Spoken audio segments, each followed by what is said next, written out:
Today we're talking everything denim.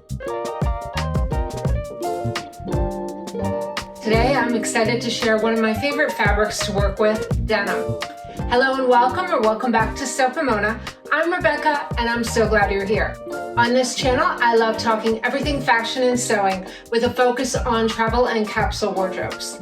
So today I thought I would take you through some of my handmade pieces, some denim projects I've just finished in this turquoise and natural denim, and then show you some of my favorite tips and tricks for sewing with denim. So I'm gonna have more information over on my blog, Sew Pomona, and the links will be below in the description. I'm going to have sewing classes, books, and a ton of other resources over on my blog that I just can't fit into one video. So there are a ton of things you can sew up in denim. It is great for jackets, for pants, for jeans, for dresses. The sky's the limit. You can sew whatever you like. Now, I'm going to link in the description my Pinterest board with all of my inspiration, and I'll put it up so that you can see it now. So denim is one of those few fabrics that gets better as it ages. It gets those nice worn-in marks, it's durable, it's long-lasting, and it can give you some added warmth or protection. Now, this is going to be a longer video. I am going to add timestamps in. I'm going to show the entire sewing process sped up a little bit at the end of the video if you want to watch that. But if you want to skip over that, that's fine too. So let's start out by going over some of the tools you're going to want to use on your sewing projects. For most of my projects, I do use a poly thread, usually a Gutermann, to match my denim. And I just like this because I know it's going to last a long time. Now, if you're going to be dyeing your project afterward, you'll probably want to go with a cotton thread so that it can be dyed along with your piece and matches afterwards. I usually get the Gutermann top stitching thread. It's a really nice poly, a slightly thicker thread, but you can also double up on your regular thread. You just work both threads through your machine into one single needle. And talking of needles, you're going to want a needle to work with your project. Denim is thick, and also when you're working with that top stitching thread, you're going to need a slightly larger eye. Usually I'll use a jeans needle. It's a 90-14, so it's a little sturdier and a little thicker head of that needle. You can also use a top stitching needle. This is an 80-12, so slightly lighter weight, but it does have a slightly wider eye for getting your thread into.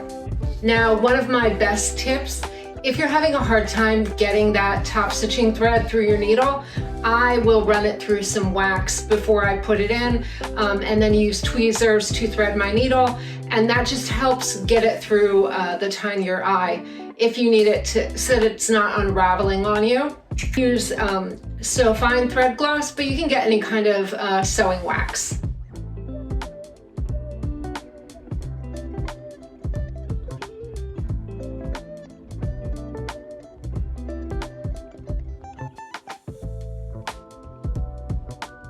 Next, you're going to want your seam ripper. I have messed up many a top stitching thread, and really, if it's going to show on your fabric, you want it to be as perfect as you can get it.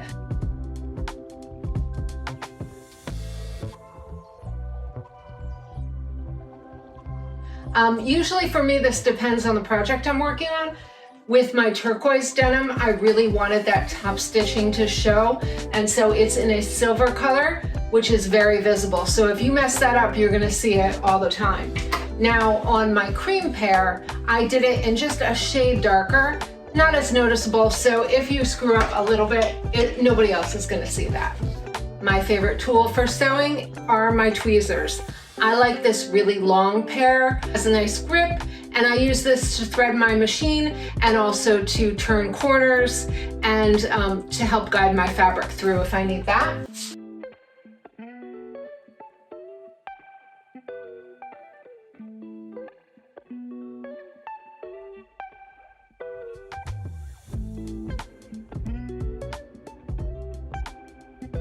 So when I'm marking, I like to use my hair tool.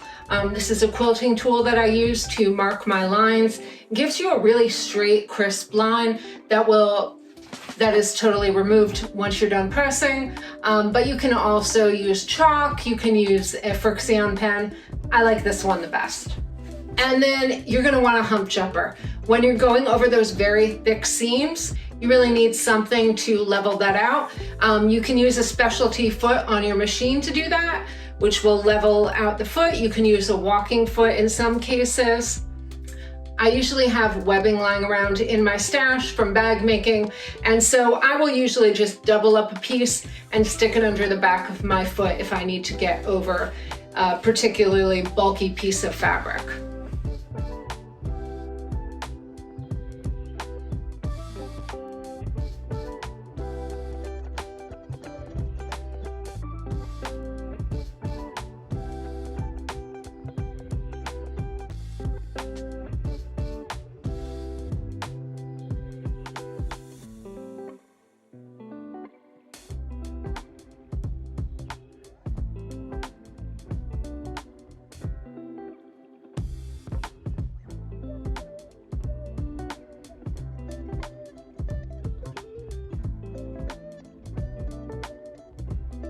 Now, my favorite trick for the bulkier pieces of fabric is using a hammer. You can use a hammer or a mallet, it'll do the same thing.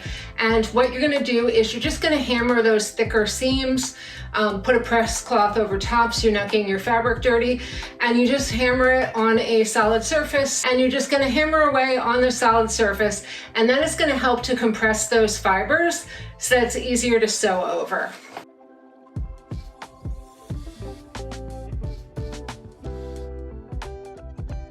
Number one tool is a hammer. And then a great investment is to have a clapper. I used to have one, I lost it when we moved, I need to get a new one, but a piece of wood works just as well. I use this to flatten my seams after I've pressed.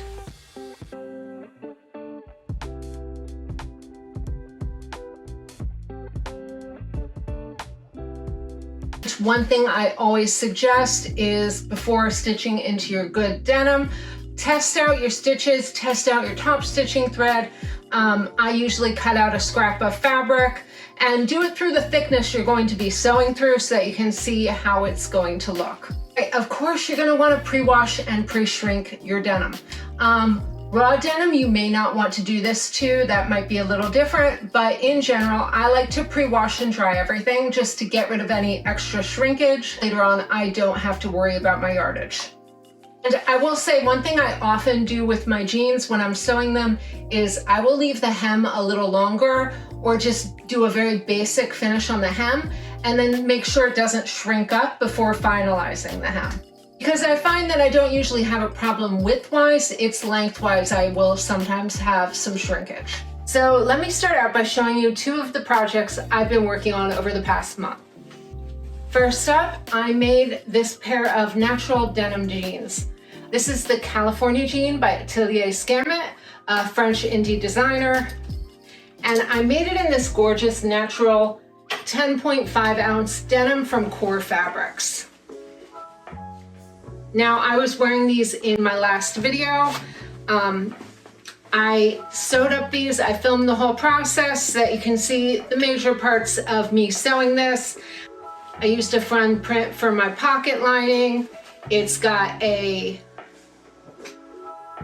lavender bias trim on the inside, and then a green bias for the zipper. Now, this first pair I made, I had to take in a little bit. This was my first time working with the pattern, and while I had compared it to my sloper to check the fit, the waistband was a little big on me, which meant that the yoke itself was slightly big on me. I did fix it when I went on to the turquoise jeans, but for this pair, I had to unpick them and take in that seam a little bit, and then re-sew them. So they are a little wrinkly, but they fit great, and they're very comfortable.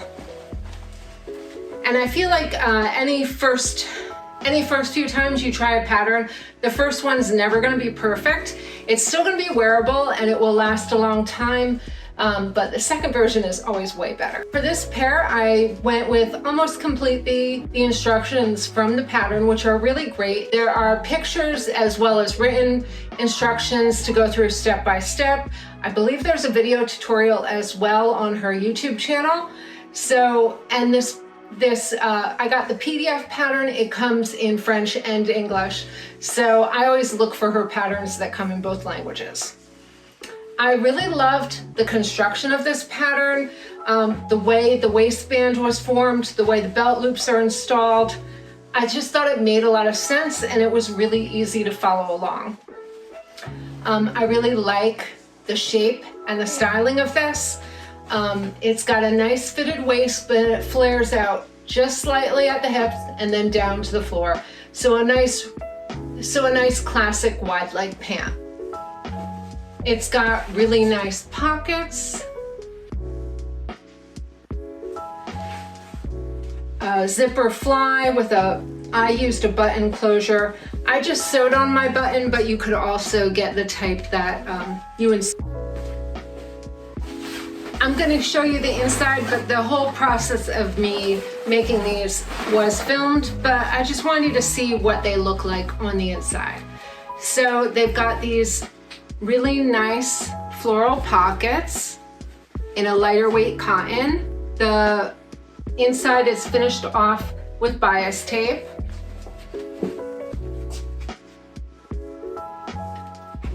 And then I start off this pair by serging on my fabric and then top stitching afterward. And one thing I will say when I'm making jeans, I like to stitch the outer leg first so that I can press it open really nicely and top stitch the side seam, because that's the seam you're going to see the most when worn. And then I will sew up the inner crotch seam from ankle all the way to the other ankle. And you can either top stitch that part of the way, flip it and top stitch the other way, or like this pattern suggests, you can pre-stitch it on each seam and then you'll have your top stitching already complete before you sew up that seam. You just have to measure that very carefully so that you're getting your top stitching in the correct location. I have been wearing these a ton. They're super comfortable and I just love a natural denim jean. And I did match my button with my zipper in the gold, which I really like with the cream. And I just really like this straight leg silhouette. So this is the pair I really had fun with, using this turquoise Selvedge denim. Now, as soon as I saw this at Core Fabrics, I had to buy it. I just love the crazy bright color. Now, I don't usually wear really bold colors, but I love a good turquoise. So I really wanted to make sure I practiced on the cream before sewing up with this. I did order a little extra yardage of this because it is a narrower width as a dead stock fabric, but it had a really beautiful selvage. So what I did with this pair is I used the same pattern. I modified the waistband to fit a little better.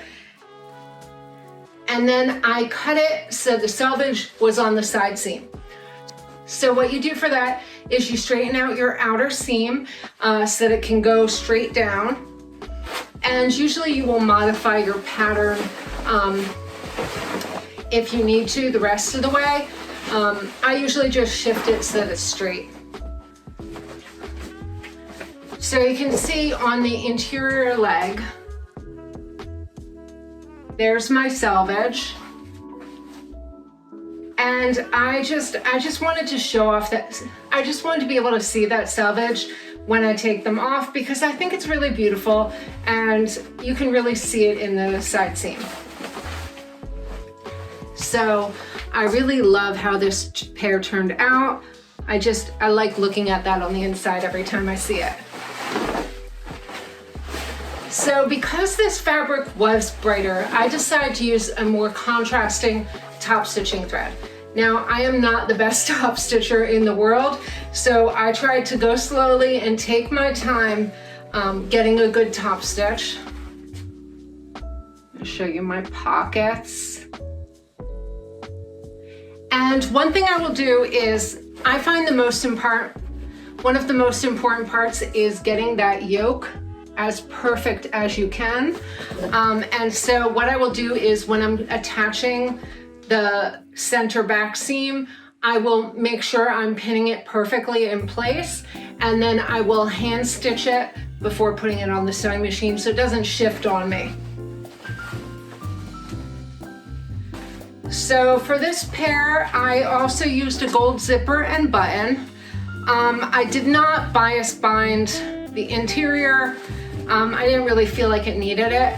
And for this pair, what I decided to do was to switch up the pockets. So I like having a pretty pocket on the interior, but the only thing I find is that it does shift a lot more when it's worn. So I decided to use the denim for the interior pocket, and I'm much happier with the result. It just sits cleaner when I'm wearing it. Cotton, just because it's lighter, it tends to ride up on your hip, and I do like the full denim pocket. And you can see from the exterior there. And then I did use the selvage right here on the top of the coin pocket. And then I'm hoping you can see that, I did a little decorative stitch on my machine to sew down that inner edge so that it stays nice and secure and it's not moving on you.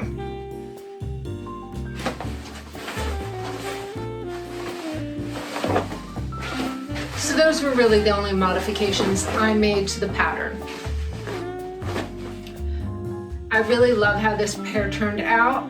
The only harder part I find with having a brightly colored jean is that I really have to wear it with a very neutral top.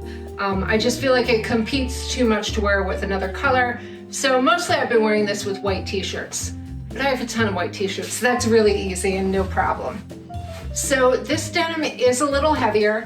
The cream is a 10.5 ounce, and this is a this one is a 13.7 ounce, so slightly heavier. This one is a Japanese dead stock. I bought 3 yards of this because I knew it was narrower and I was gonna need a little more fabric. Usually for jeans, I can get away with 2 yards. So I really love these pairs, and they were such fun to make.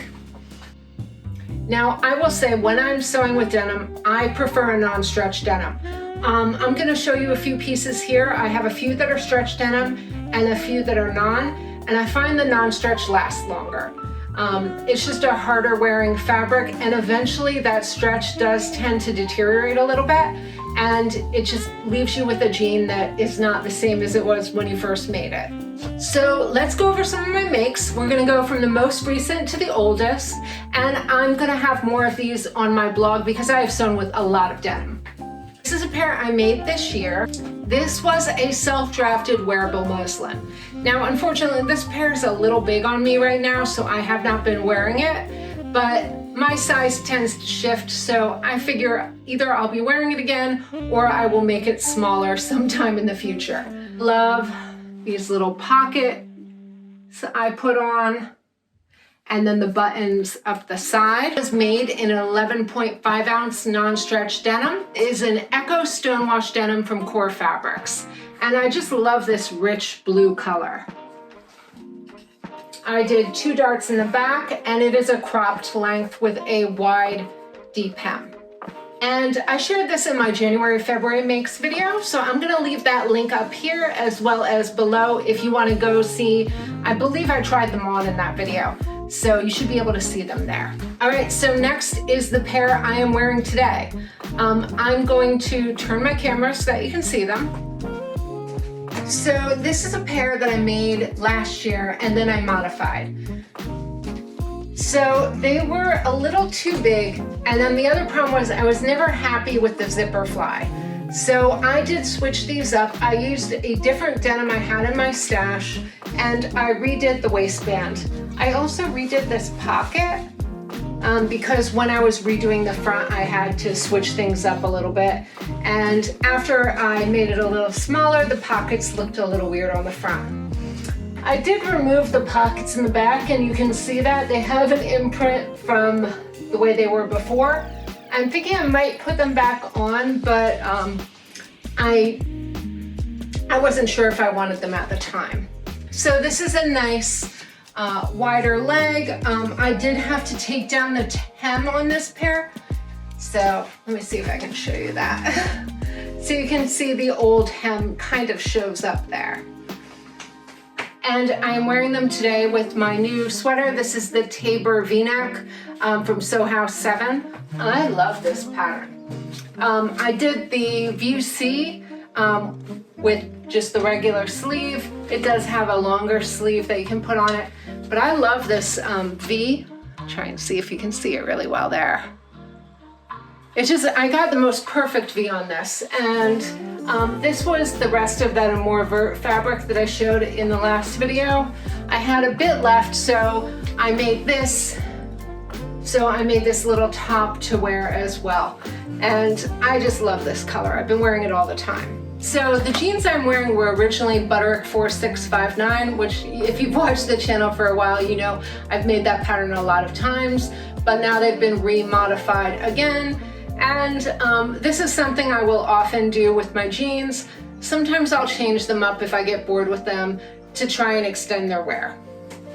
All right, so this one is one that I made in 2023, and this is a Berta pattern 108. It is a pair of shorts that I lengthened and modified into a pant. Now, this was a wearable muslin. It is in a stretch denim. I don't wear them that much anymore because I don't love how the stretch denim feels. I mean, it's a very nice stretch denim, but I just don't love wearing it. There's something about the way the fabric is, it's just not that comfortable to wear. One thing I did like about this pair is these button tabs that were part of the pattern. And I did put pockets in the side seam. And it does have front and back darts. And this pair has this, I put the zipper in the back. I don't remember if that was in the pattern or I did that. Yeah, but it is a cute pant. I love the light blue color. I'm thinking I should remake these and make the fit a little better and not in a stretch denim. All right, next up is this is an upcycled cream denim from Core Fabrics. This is from 2021, and I used a Haslam dressmaking pattern for this one. All the details are up on my blog. And for this one, this was back when I was doing embroidery patterns. And so I designed this thorn stitch pattern with pockets that I was selling. And so I made up this sample in this denim. I love these brown buttons. And then the fun part with this is the interior waistband. Well, I had this Simplicity vintage print that I used for my interior lining, and it's just a cute thing to see when you put it on. So this is the cutest little skirt. I love wearing this in the winter with a pair of tights, and I usually try and match my top to my embroidery pattern. So really cute and easy to wear. Okay, now we're going back to an older pair. This pair is from 2020. I didn't get these up on the blog for another year because I had made these right before I broke my ankle. So they have not gotten as much wear because of that. So this is in a beautiful railroad denim. This is a 10-ounce fine railroad stripe denim in indigo ecru from Blackbird Fabrics. And this was my goal to draft the perfect jeans pattern / trouser pattern because it has no yoke. And I don't always love how a yoke looks on me, and I do love having a lot of darts in the back. I just think it looks really nice on my shape. So this pair was really fun to make. I did some fun accents on this, and this one is up on my blog if you want to see more details on it.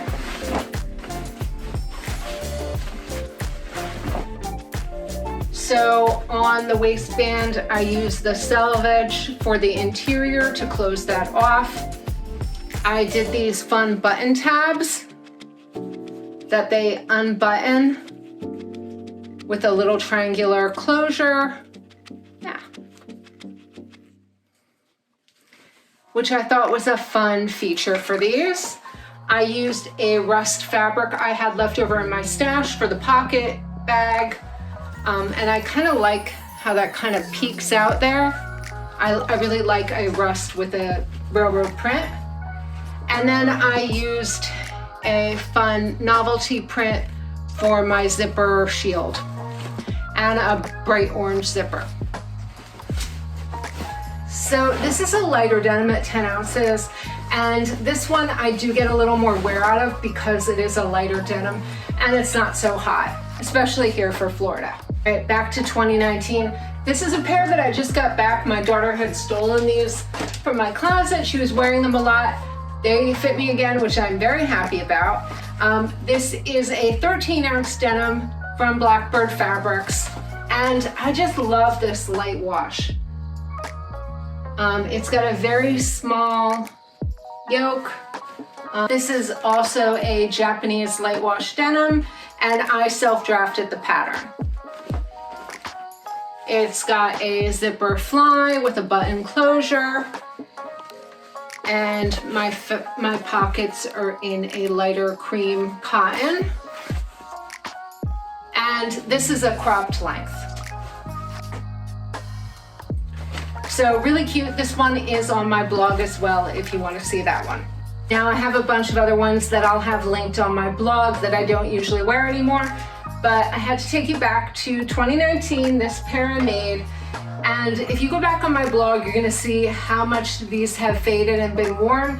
These were a very, very dark wash when I first made them. Now I have since, I mended them. Let's see if you can see that. I did some visible mending. I re-hemmed using some bias tape after the hem was starting to wear out. This pair, I did some fun decorative stitches using my machine. And you can see how much these have faded and worn with the years. I wear them all the time. Now the best part are the pockets. So I hand stitched this embroidery. It's got rivets. I did an embroidery of pomegranates, lemons, and oranges. And I just love how this turned out. And I don't wear these all the time, but they're very, very comfortable. They're almost like a second skin now. So this denim was from Work and Stuff that I got on Etsy, which is a German denim. These are an 11.5 ounce, and they've really gotten some nice aging on them now. And they're a bit more casual than when I first made them. If you're looking to level up your sewing skills, I highly suggest taking Angela Wolf's Craftsy class. That is how I learned to sew on denim and to really try and get some professional results. I suggest Joanna Lundstrom's Sewing Jeans book. That is a great resource. I usually follow her method for inserting jean zippers. I just find it's the easiest way to do it and get a really professional finish. And I believe she has a new pattern coming out soon that I'm looking forward to. Now, if you head over to my blog, I'm going to have a huge selection of online jeans courses as well as in-person jeans courses. There's a lot of Palmer Plesh classes that teach you that. And I'm also going to have my top picks for sewing patterns, as well as all of my book and additional resources. Let's go over my sewing process. So usually what I will do is when I get my fabric in, I will pre-wash and then pre-dry it to get any shrinkage out, just because I don't want the denim to shrink up on me later. My first step when I start any project is to grab my iron and press all of my yardage. After assembling my pattern, I will cut out my main pieces and I will temporarily attach the yoke to the main front and back pieces and lay my sloper over top so I can compare size and make any adjustments that are needed. Only then will I go ahead and trim my pattern. Next, I like to lay out my fabric as flat as possible, selvage to selvage. And then I try and use the cutting layout given with any pattern, but then I will adjust to get more room depending on the width of my yardage. Then it's just a matter of cutting out all of my pattern pieces.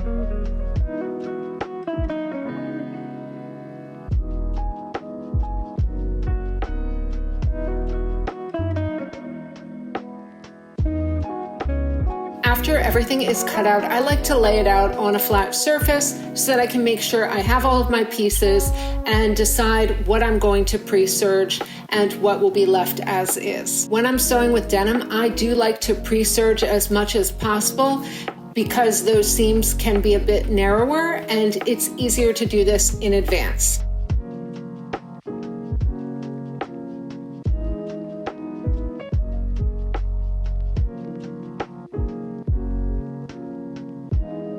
Next, I mark my pocket placement, press my fabric before beginning.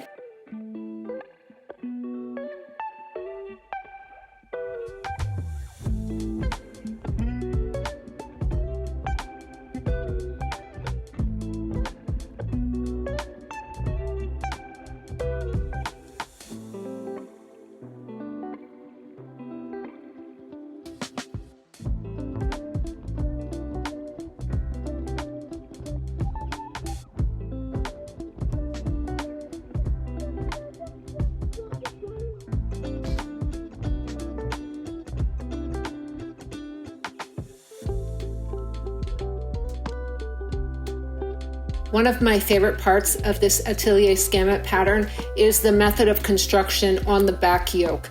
You press the lower edge up on the right side of the fabric before attaching it to the lower bottom pieces, which helps you to enclose the seam. This is a really great technique.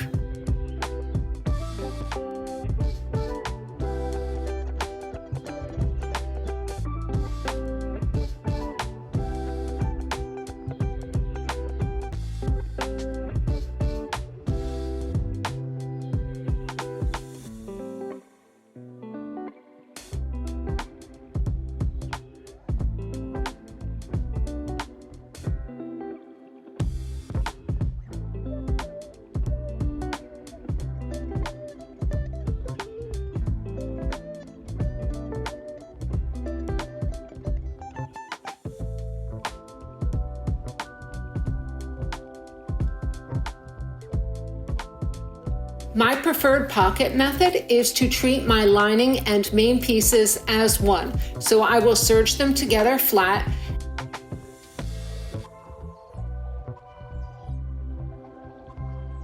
And then I will lay out my fabric on my ironing board and I am going to press wrong side in.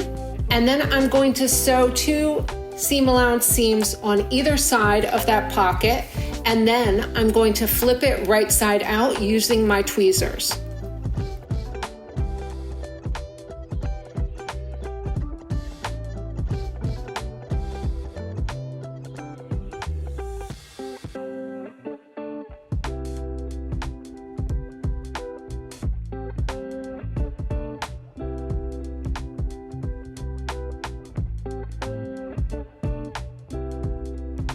This gives you a really perfect clean edge at the right seam allowance, and then you just press in the other edges for your pocket.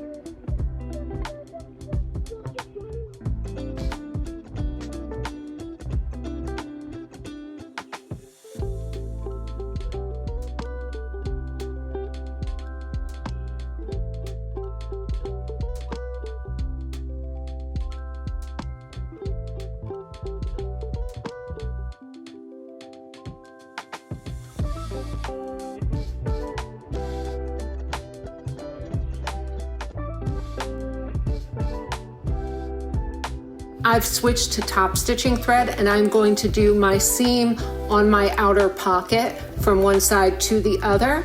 And I use a needle to pull my threads to the back so I have one continuous seam.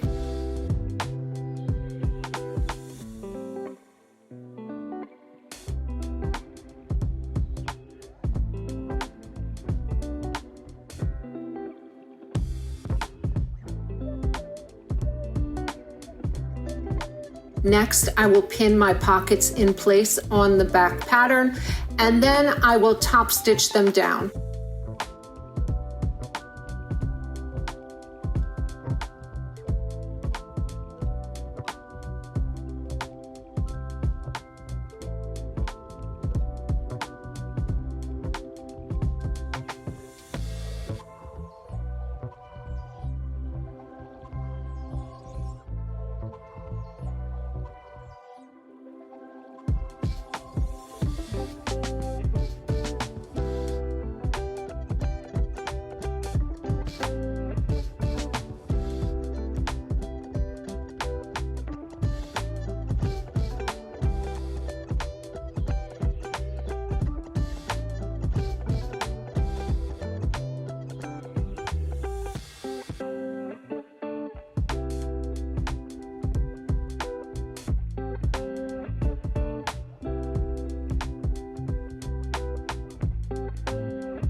Here I am installing the yokes per the pattern instructions.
Then I do a double line of 3.0 top stitching.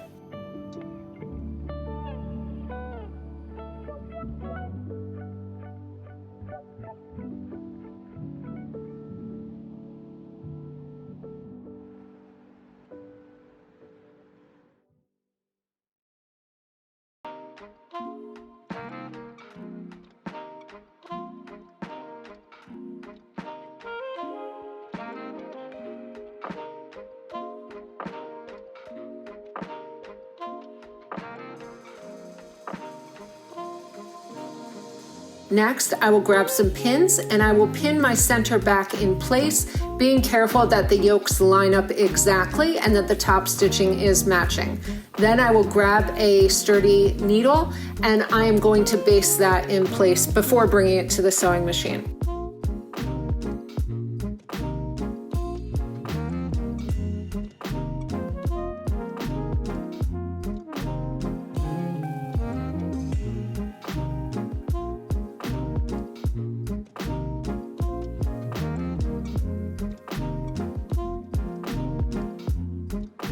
Now this is the thickest part of the fabric, so after I have sewn that center back seam, I'm going to grab my hammer or a mallet and I'm going to press down that center to make it as flat as possible.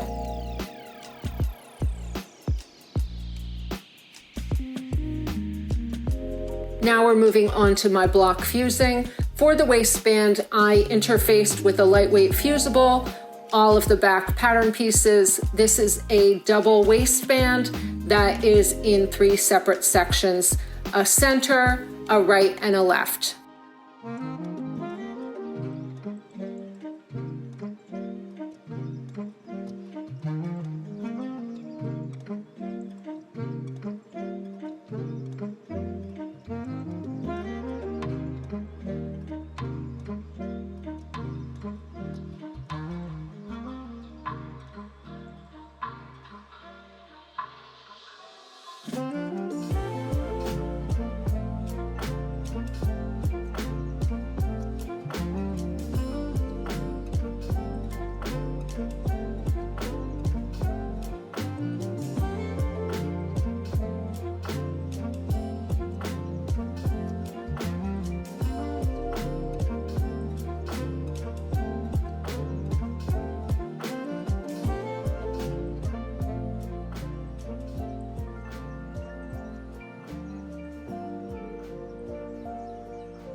Now I'm moving on to installing my zipper. I love the instructions in this pattern. They were very easy to follow along.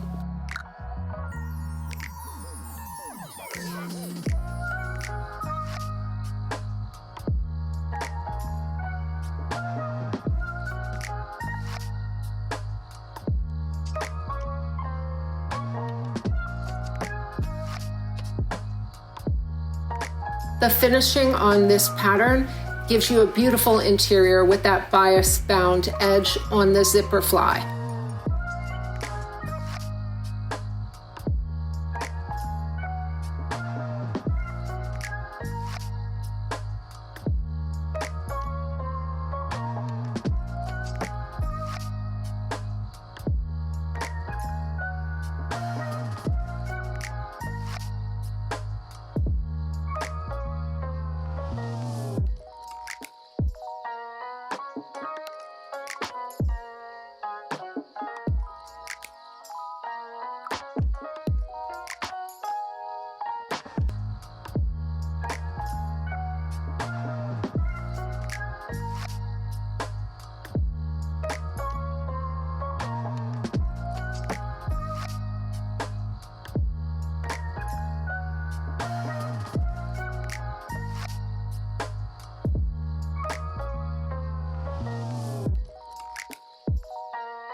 And I love that the pattern comes with a top stitching guide so you can get a really clean top stitched zipper edge.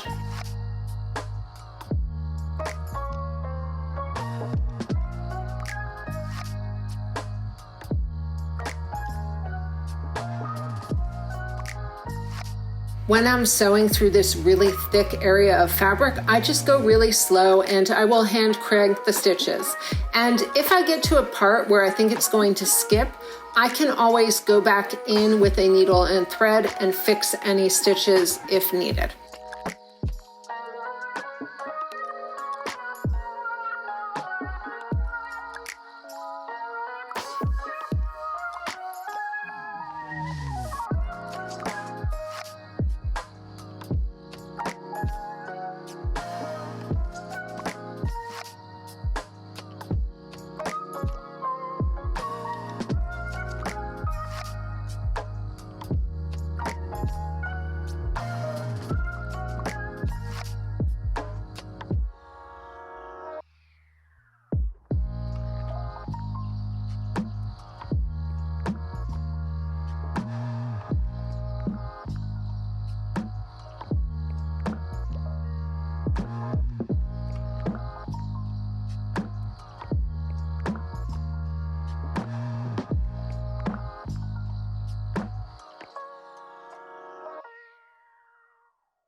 Next, I pin my exterior side seams together at the edges, lining up all my marks, and pin in place and then sew a straight seam.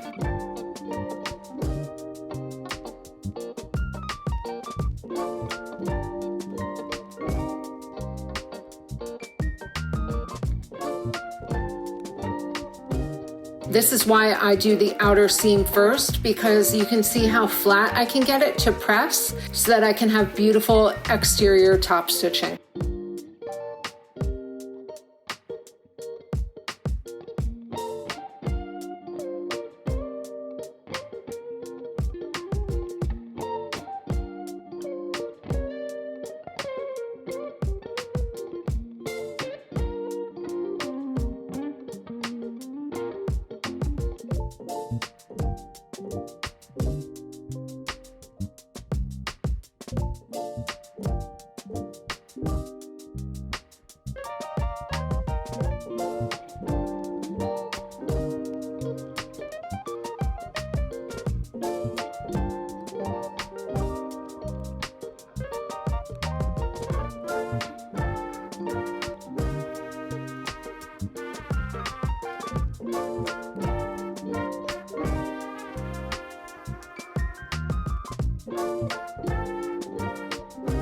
Now I'm using my seam as a guide to stitch my outer top stitching. And because I have not sewn the inner seam yet, this is so easy to do.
Now I am sewing up that interior seam from ankle to crotch to ankle.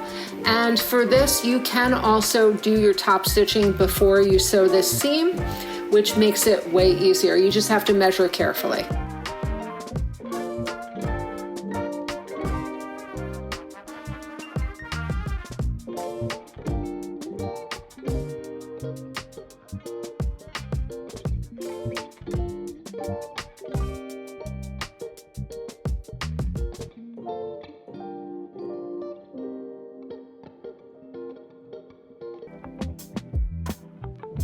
Now I'm getting ready to assemble my waistband. The instructions on this were really clear and easy to follow. And again, I am finishing it with this beautiful bias.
You can see here how easy these tweezers make it to turn that corner. The pattern does have you do this before you sew on the waistband, but I wanted to make sure mine was going to fit perfectly, so I did it afterward. Now I'm doing my final stitch around the perimeter, stitching in the ditch so that I can secure the waistband on the interior.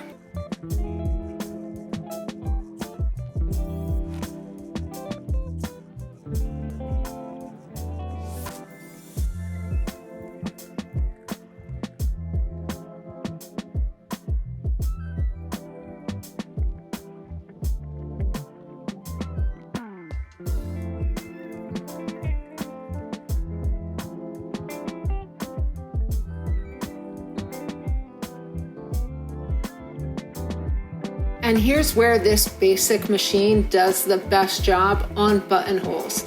You can see it has a 3-step process and it makes a beautiful buttonhole every time.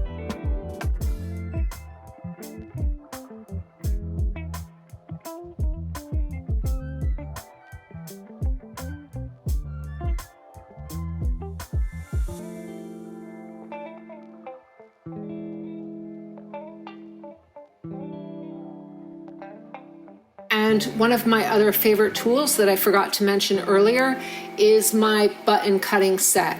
I use this chisel and this little wooden block to get a perfectly cut buttonhole.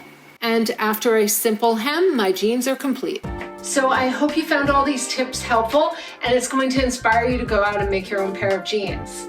And I hope if you've enjoyed this video, you'll subscribe to my channel and give this video a thumbs up. I'd really appreciate it. Let me know, have you sewn jeans before? Are you working on a new project? Let me know below in the comments.